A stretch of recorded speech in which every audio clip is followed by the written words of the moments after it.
Si quelqu'un veut venir après moi, qu'il renonce à lui-même, qu'il se charge de sa croix et qu'il me suive.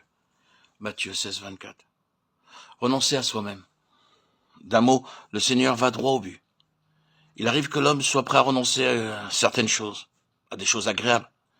Il arrive qu'il soit prêt à renoncer au péché, mais renoncer à soi-même, à ce moi qu'il chérit, renoncer à en faire le mobile de sa vie, le ressort de ses actions, détrôner le moi, pour que Jésus prenne sa place, la première. Ah, que cela est plus difficile, renoncer à soi-même.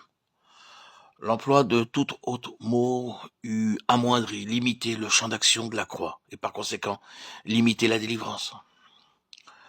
En effet, le résultat ultime de la croix, c'est l'affranchissement de soi-même, la délivrance du moi. Si quelqu'un se charge de la croix, accepte l'esprit de la croix, manifesté en Christ, au calvaire, et renonce à soi-même, il est affranchi du péché, des terreurs de la loi du monde et de l'esclavage de Satan.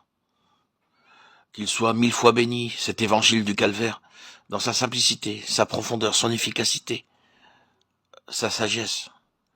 Car le moi est bien la cause de tous les troubles, de toutes les rébellions, tous les égoïsmes, de l'orgueil et du péché. Que l'homme se considère comme cloué au bois avec le Christ, jour après jour, heure après heure. Que dans les difficultés, les luttes inhérentes à cette vie, il renonce à soi-même et habite dans le calme et la paix du Sauveur. Suivant celui qui l'a précédé dans le chemin de la croix, cet homme suivra l'agneau, non seulement jusqu'au calvaire, mais jusqu'au ciel même, où il partagera son trône.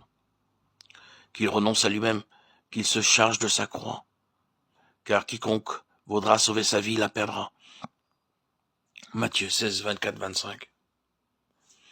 À 3 reprises, le Seigneur fait suivre son appel à porter la croix de paroles mystérieuses, incompréhensibles pour l'homme naturel. Perdre sa vie pour la sauver. Luc 9, 24. Lorsqu'il parle du grain de blé qui doit mourir pour porter du fruit, il se sert à peu près de la même expression. Celui qui aime sa vie la perdra. Celui qui est sa vie en ce monde la conservera pour la vie éternelle.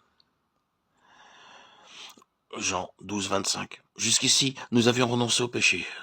Tout en nous conservant nous-mêmes, nous n'avions pas vu que le moi dans notre vie s'opposait à l'action du Saint-Esprit, aussi réellement que le péché, et que la vie charnelle, la vie égoïste, celle que nous tenons du premier Adam, s'opposait à la manifestation de la vie de Jésus en nos corps mortels. Qu'est-ce donc que cette vie que l'homme perd en cherchant à la sauver? Qu'est-ce que cette vie que nous aimons au lieu de la haïr, ce qui entraîne sa perte éternellement? Certaines versions traduisent âme au lieu de vie. Saint Paul nous explique ce passage dans quelques lignes de sa lettre aux Corinthiens. Le premier homme, Adam, a été fait une âme vivante, mais le dernier Adam est un esprit vivifiant qui donne la vie. Le premier homme étant de la terre et terrestre. Le second homme est le Seigneur du ciel. 1 Corinthiens 15, 45, 47. C'est à cette vie héritée du premier Adam et que nous appelons vie charnelle par opposition à celle que communique le Seigneur à ses rachetés, que nous devons renoncer. Et cependant, l'homme, naturellement, aime sa vie propre, son moi. Ils sont partie intégrante de lui-même. Nous l'aimons parce que son domaine est celui des choses sensibles, des choses terrestres, que nous pouvons toucher et voir. Lorsque l'homme commence à marcher avec Dieu, une forte proportion de cette vie propre ou vie charnelle se mêle encore à la vie qu'il reçoit d'en haut. De là, les fréquents changements d'humeur, les hauts et les bas, les états de dépression, même en dehors de toute désobéissance, de tout péché conscient.